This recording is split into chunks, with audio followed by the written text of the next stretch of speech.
जीवन से वह निराश हो गए थे। उन्हें जिंदगी से जैसे बिल्कुल भी मोह नहीं रहा था। फिर उन्होंने अपने बाल मुंडवाकर भगवा वस्त्र धारण कर लिए। तब अंबेडकर को बाबा साहब कहा जाने लगा।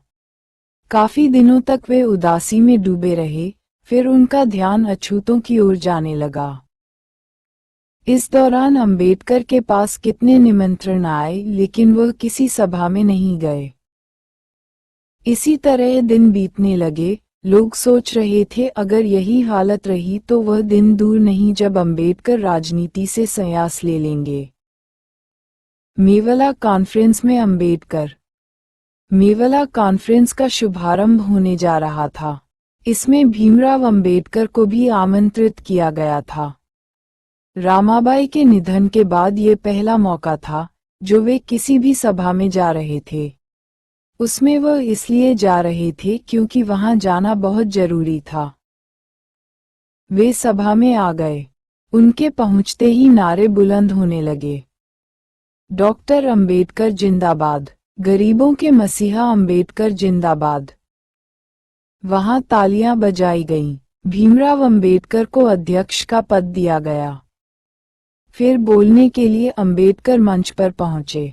माइक पर उन्होंने कहा, ये सुनकर आप लोगों को हैरानी होगी कि मैं अब धर्म परिवर्तन करने जा रहा हूँ। लगभग 10,000 लोग यहाँ मौजूद हैं। सभी सुन ले, मैं हिंदू हूँ, पर अब हिंदू नहीं रहूंगा। पंडाल नारों और तालियों से गूंज उठा। डॉक्टर भीमराव अंबेडकर। तभी अंबेडकर बोले, मैं हिंदू धर्म में पैदा हुआ हूँ मगर अब हिंदू धर्म में मरना नहीं चाहता। दुनिया में इस धर्म से ज्यादा खराब कोई धर्म नहीं है, इसलिए इसे त्याग दो। इस धर्म के लोग जानवरों से बदतर हैं। लोग सभी धर्मों को अच्छा कहते हैं, परंतु इस धर्म में अछूत समाज से बाहर हैं। ये सुनकर सभी लोग सन्नाटे में आ गए। वह सभी अंबेडकर का मुंह देख रहे थे। अंबेडकर हिंदू धर्म से चिढ़े हुए थे, इसलिए उसकी कटु आलोचना करते रहे। एक नया प्रस्ताव उन्होंने पारित किया, वो सबसे सामने रखा।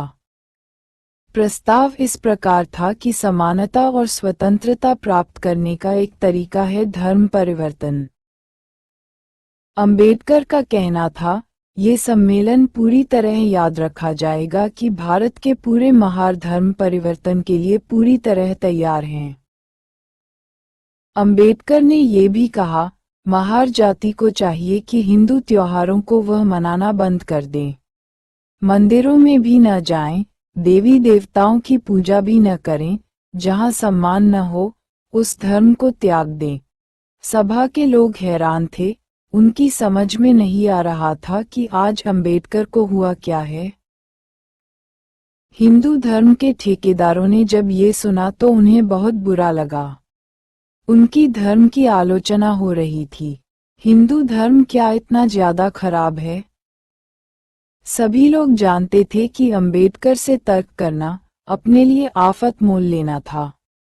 वे बाल की खाल निकालते थे, कानून की नस नस पहचानते थे। पूरे संसार का कानून वे पढ़ चुके थे।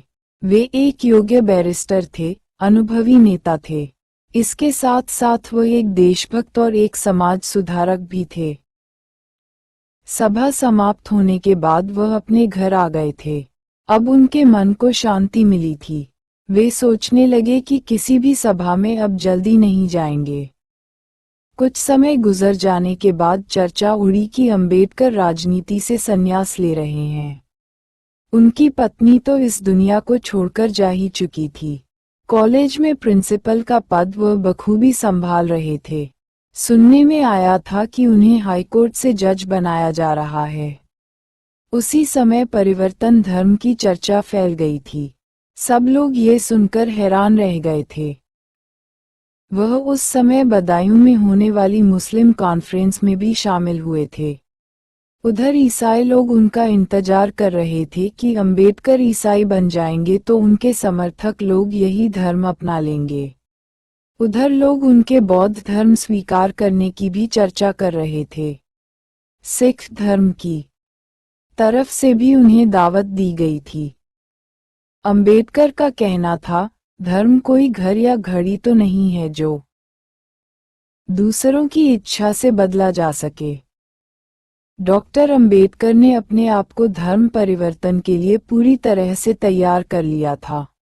वह सोचते थे कि अगर जनता सही समझती है तो उनके द्वारा अपनाए रास्ते को स्वीकार कर लेगी, वरना उनका साथ देगी। डॉक्टर अंबेडकर किसानों को जमींदारों के प्रति विद्रोह करने के लिए भी प्रेरित कर रहे थे। कॉलेज प्रिंसिपल के रूप में भी उन्हें सम्मान मिल रहा था। फिर भी अंबेडकर पहले से ज्यादा अपने उग्र रूप को धारण कर चुके थे।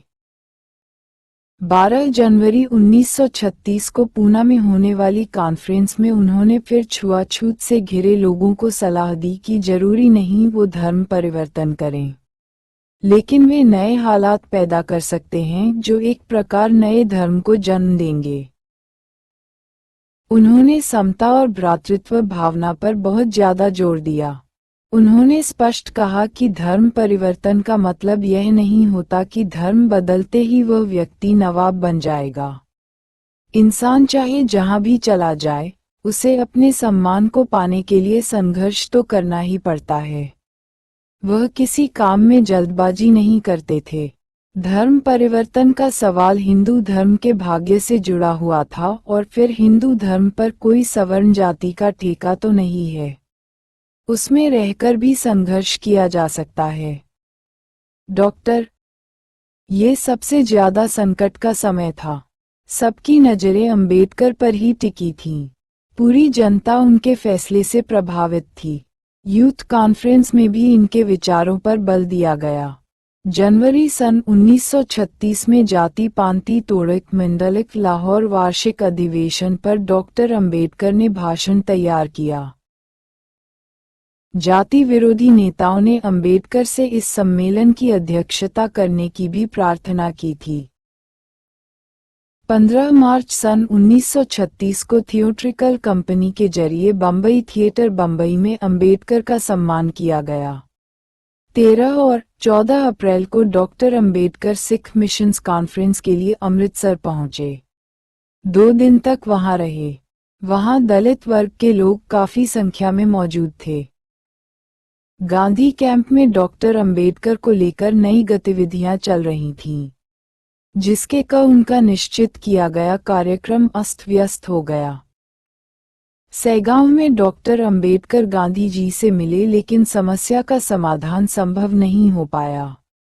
वर्धा स्टेशन पर सेठ बालचंद, हीरानंद और जमुनालाल बजाज एवं गांधी जी के हजारों अनुयायियों ने डॉक्टर अंबेडकर से सवाल किया था कि वह गांधी कैंप में क्यों नहीं सम्मिलित होते। इस बात का जवाब उन्होंने बिना किसी हिचकिचाहट के दिया था कि ऐसा कभी संभव नहीं हो सकता, क्योंकि उनमें और गांधी जी में अनेक बिंदु को लेकर मतभेद हैं। जब उनके सामने नेहरू की दलील पेश की गई तो उन्होंने कहा कि वे नेहरू नहीं हो सकते हैं। कारण मां और नज वाला अंतर था। उनकी व्यापक और गहन दृष्टि उन्हें जुड़ने नहीं देती थी। वह अंत में इस निष्कर्ष पर पहुंचे कि जाति हिंदुओं की रीढ़ की हड्डी है। जाति ही हिंदू पतन का कारण है। जातिवाद की वजह से हिंदू लगातार पराजित हो रहे थे।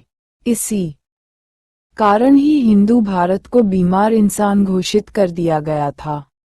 30-31 मई में दादर में एक कॉन्फ्रेंस हुई थी, जिसमें अंबेडकर ने भाषण दिया। उन्होंने उसमें धर्म परिवर्तन को दोहराते हुए कहा था कि वे ऐसा किसी भौतिक उपलब्धि के कारण नहीं कर रहे हैं, बल्कि हिंदू धर्म उनकी आत्मा को स्वीकार नहीं है। उनसे किसी ने पूछा था, धर्म परिवर्तन से क्या लाभ हो सकता है? उन्होंने फौरन उत्तर दिया था कि स्वराज्य पाने से भारत को क्या लाभ होगा। अगर भारत के लिए स्वराज्य जरूरी है तो दलितों के लिए धर्म परिवर्तन भी जरूरी है। कारण दोनों ही आजादी के लिए संघर्षरत हैं। गोविंद वल्लभ पंत ने भी इस बात को कहा था कि हरिजन दोनों लाभ नहीं उठा सकते हैं, या तो वे हिंदू रहते हुए पूना पैक्ट के अंतर्गत लाभ उठा सकते हैं या फिर धर्म परिवर्तन करके। अंबेडकर ने भी इसका मुंहतोड़ जवाब दिया था कि यह स्टंट कांग्रेस का है। उनका तर्क था कि दलित वर्ग को जो सुविधाएं प्राप्त हो रही हैं, वह सब हिंदू होने के कारण से प्राप्त नहीं हो रही हैं और न उन्हें कोटे से मिली हैं, तो सामान्य क्षेत्र से मिली हैं। वह हिंदू धर्म में दलित वर्ग के जीवन अस्तित्व और जीवन सम्मान और गुंजाइश का आभास नहीं पा रहे थे। उनकी नज़र में मनुष्य के लिए धर्म अपरिहार्य था। बिना धर्म के मनुष्य की स्थिति डांवाडोल ही बनी रहेगी। वह लगातार यही सोच रहे थे कि हिंदू धर्म के अलावा उन्हें कौन सा धर्म स्वीकार करना चाहिए। चुनाव समर की ओर अंबेडकर। श्रमिकों के दल का गठन मुंबई में सन 1936 के अंतर्गत चुनाव होने की तैयारी चल रही थी।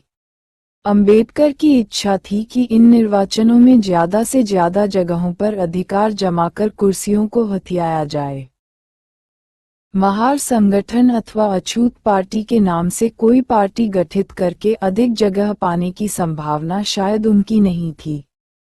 इस वजह से उस मौके पर उन्होंने एक नए दल का गठन किया। उन्होंने उनको स्वतंत्र मजदूर पार्टी का नाम दिया। अंबेडकर, डॉक्टर भीमराव अंबेडकर।